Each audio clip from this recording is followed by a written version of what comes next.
ভাবতে পারেন একটা গরুর দাম হতে পারে প্রায় 59 কোটি টাকা। হ্যাঁ, ঠিকই শুনেছেন।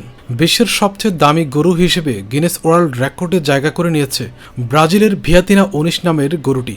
কেন এই গরুর দাম এত বেশি, কি আছে এর বিশেষত্বে, আর ভারতের একটা গরুর জাত কিভাবে ব্রাজিলে গিয়ে কোটি কোটি টাকার সম্পদে পরিণত হলো। 2023 সালে ব্রাজিলের সাও পাউলো অঙ্গরাজ্যের আরান্দু শহরে অনুষ্ঠিত এক বিশেষ নিলামে এই গরুর মালিকানা বিক্রি করা হয়। প্রথমে গরুটির আংশিক মালিকানা বিক্রি হয়েছিল প্রায় 14,40,000 মার্কিন ডলারে। পরে ধাপে ধাপে এর মূল্য বেড়ে দাঁড়ায় প্রায় 14 লাখ মার্কিন ডলার, অর্থাৎ বাংলাদেশি টাকায় প্রায় 59 কোটি টাকা। এই বিশাল দামের মাধ্যমে গরুটি গিনেস ওয়ার্ল্ড রেকর্ডে জায়গা করে নেয় বিশ্বের সবচেয়ে দামি গরু হিসেবে। কি আছে এই গরুর মধ্যে? এই গরুটি মূলত নেলোর জাতের। নেলোর ক্যাটল জাতের গরু বিশ্বজুড়ে বিখ্যাত তাদের তুষার সাদা রং, বিশাল দেহ আকৃতি, শক্তিশালী রোগ প্রতিরোধ ক্ষমতা এবং উন্নত জিনগত বৈশিষ্ট্যের জন্য।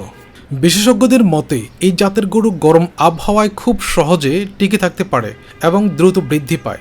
এদের প্রজনন ক্ষমতাও অত্যন্ত উন্নত, আর এই কারণেই বড় বড় খামার মালিক, জেনেটিক গবেষকরা এই জাতের গরুর জন্য কোটি কোটি টাকা বিনিয়োগ করেন। মজার বিষয় হলো এই নেলোর গরুর উৎপত্তি কিন্তু ব্রাজিলে নয়, ভারতে। ভারতের নেলোর ডিস্ট্রিক্ট জেলার নাম থেকেই নেলোর নামটি এসেছে। 1868 সালে প্রথম একজোড়া নেলোর গরু জাহাজে করে ব্রাজিলে নেওয়া হয়। এরপর ধীরে ধীরে ব্রাজিলের গবাদি পশু শিল্পে এই জাতের আধিপত্য তৈরি হয়। বর্তমানে ব্রাজিলের গরুর খামার শিল্পে নেলোর জাতকে সবচেয়ে গুরুত্বপূর্ণ জাতগুলোর একটি ধরা হয়। বাংলাদেশে কুরবানি ঈদে কয়েক লাখ টাকার গরু দেখলেই আমরা অবাক হয়ে যাই, কিন্তু বিশ্বের অন্য প্রান্তে একটি গরুর দাম যখন প্রায় 59 কোটি টাকা, তখন বোঝাই যায় উন্নত প্রাণী সম্পদ ও জেনেটিক গবেষণা কত বড় অর্থনৈতিক শক্তিতে পরিণত হতে পারে।